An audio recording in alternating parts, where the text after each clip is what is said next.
Hello.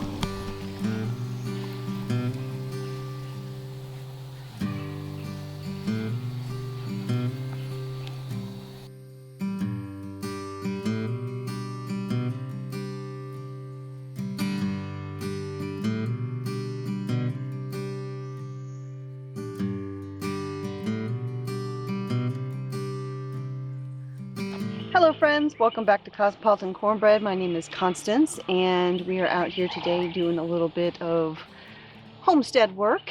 So a few days ago we actually built a brand new chicken tractor. I will be sharing a video all about that this week, showing you the process as well as putting the instructions on my website so that you can build one of your own if you would like. So the chicken tractor that I made is kind of a spin-off of some rabbit tractors that I built years ago. Very similar, but a few modifications. Very handy for chickens, growing out young chickens, for rabbits, for all sorts of things that you want to be able to have a nice shelter and move around and keep contained. So you can look forward to that later this week. And then I've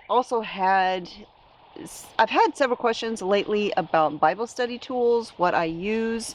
One in particular that is brand new to me, someone had been asking me about, and I had actually just ordered one. And so I will be doing a video about those later this week, what I use. And of course, there will be another home ec video. So we have kind of wrapped up the preliminary lessons. I know it took way longer than I ever anticipated. I was being overly ambitious to think I would still be able to film those videos while moving from one state to another, an entire homestead. I should have known better, but they are picked back up, and so the next video of the series will be begin moving into actual food preparation. So I'm looking forward to sharing that with you guys. But right now we are waiting for the farrier to arrive. Should be here any minute actually. We've been out here doing some shelter maintenance, you know, cleaning up, scooping the manure to a manure pile, allowing that to break down for future garden compost, and just kind of waiting on the farrier. And I hear a vehicle coming down the long gravel road, so that might be them.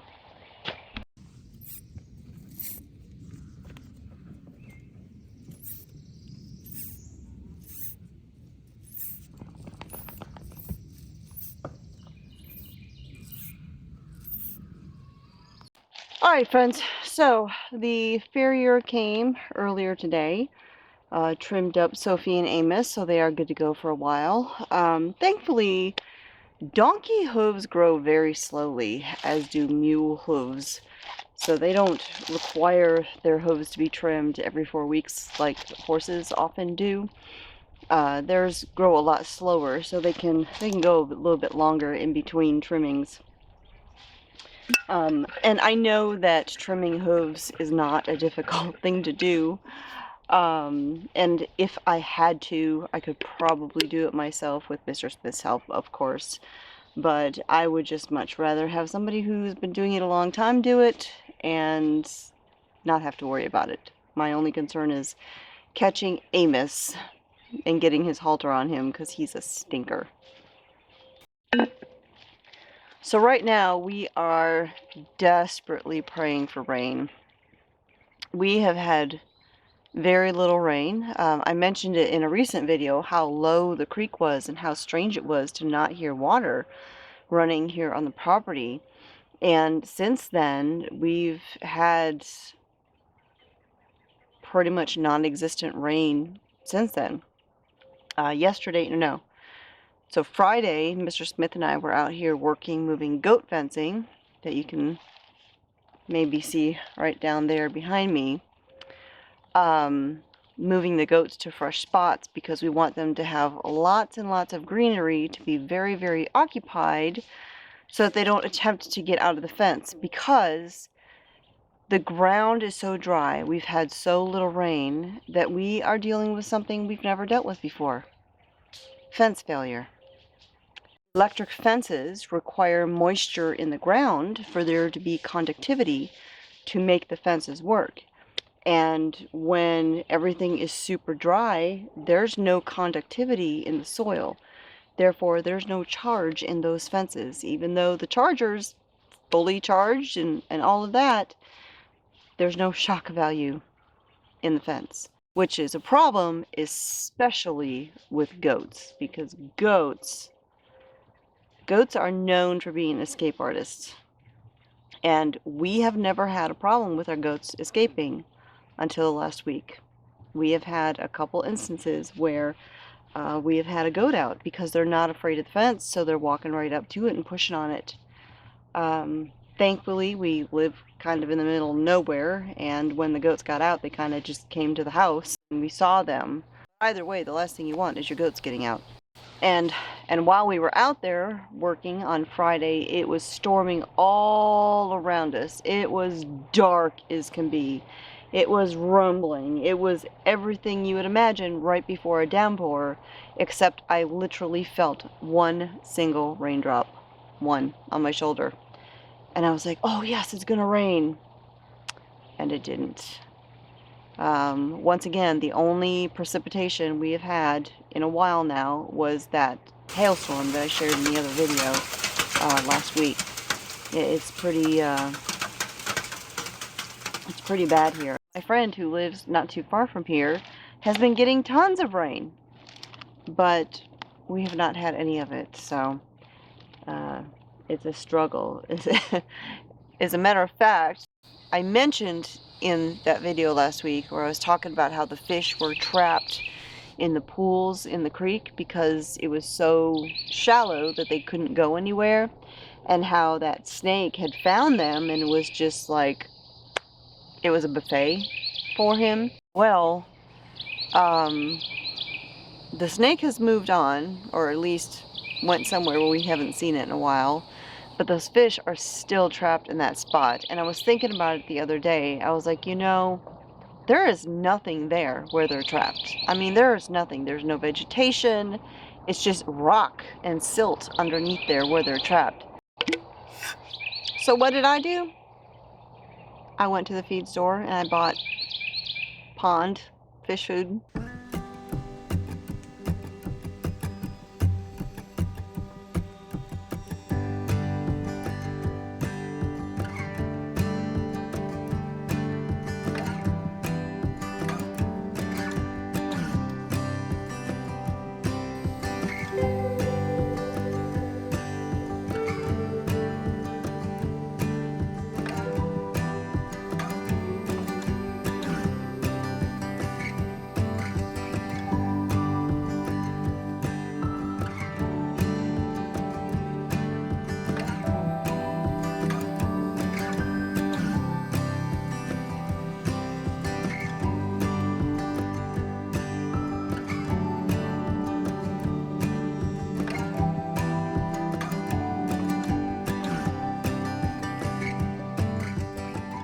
And I'll tell you, the fish very much appreciated it. There's quite a few fish down in there. There's mostly sunfish, but there are a couple of catfish down in there, as well as a whole bunch of crawfish, and some turtles. I didn't see any today when I was down there feeding them, but we have seen some sliders, I think they were. And the other day, we saw a small snapping turtle. So we're going to have to keep our eyes out for that guy. The young chickens are doing great in their chicken tractor. And the other ones, the baby guineas, the Keats, and my little bonus chicks in the brooders, we actually separated them into the two brooders to kind of give them a little bit more space because there's a lot of them. They're doing great, growing like crazy, and the baby guineas are definitely starting to get their voices and definitely starting to look like guineas.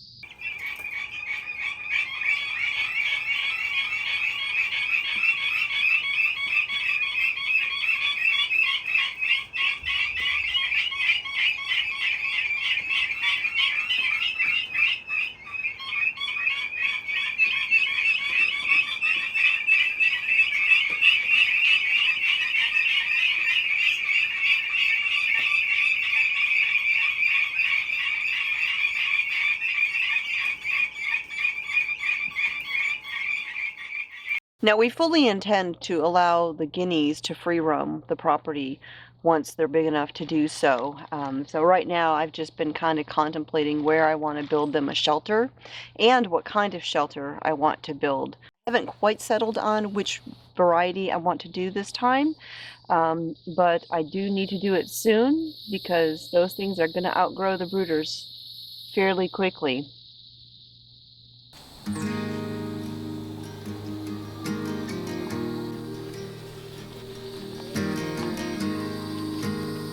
Yeah.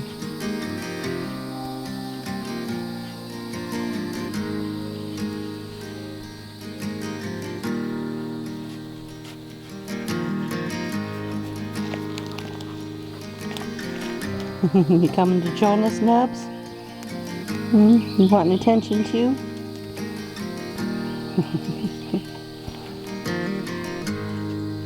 Nah, babies.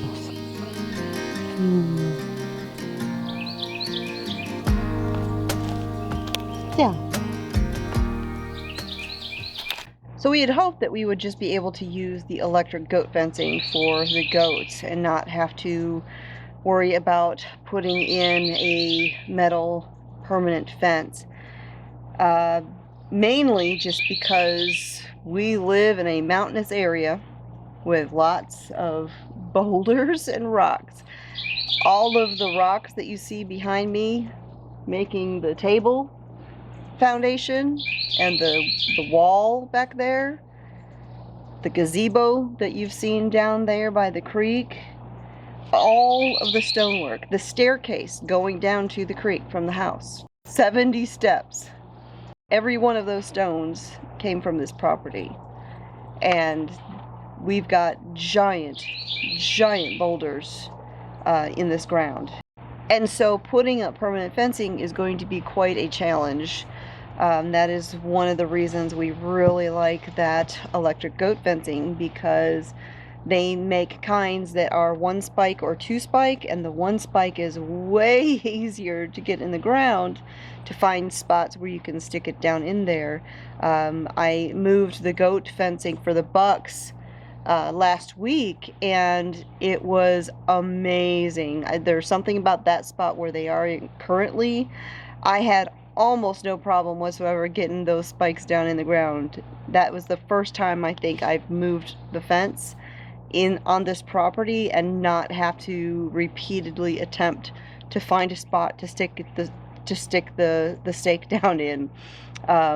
Those goats over there that were behind me right there, the other goats, that was not the case when we put that in the other day. That was a challenge, and Mr. Smith was getting so frustrated. He was wanting to put that fence in a straight line, and I'm like, honey, it isn't gonna work. It's just gonna have to zigzag.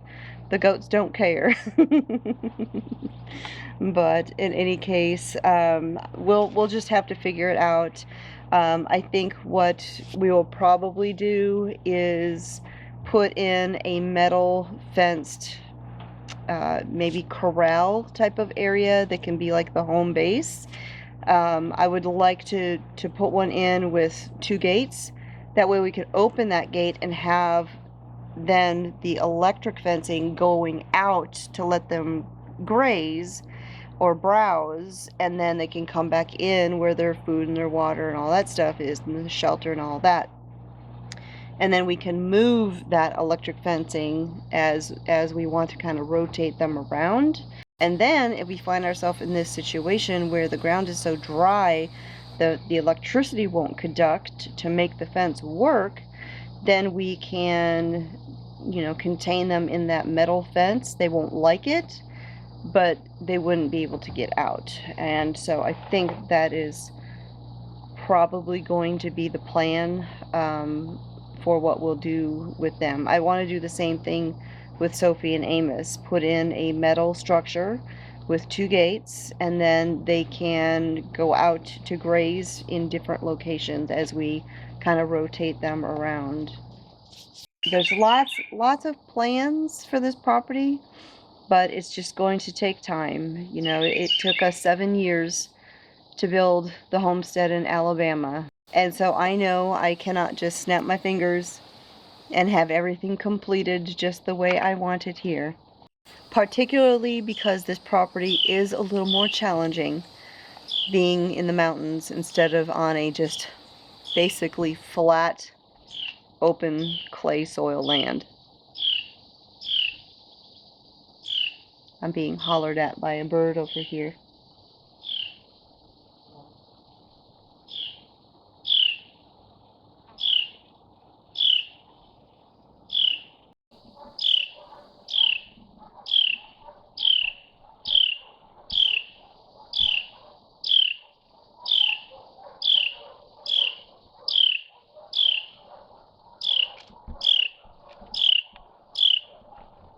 What is it, Nubsy? You better run, bird.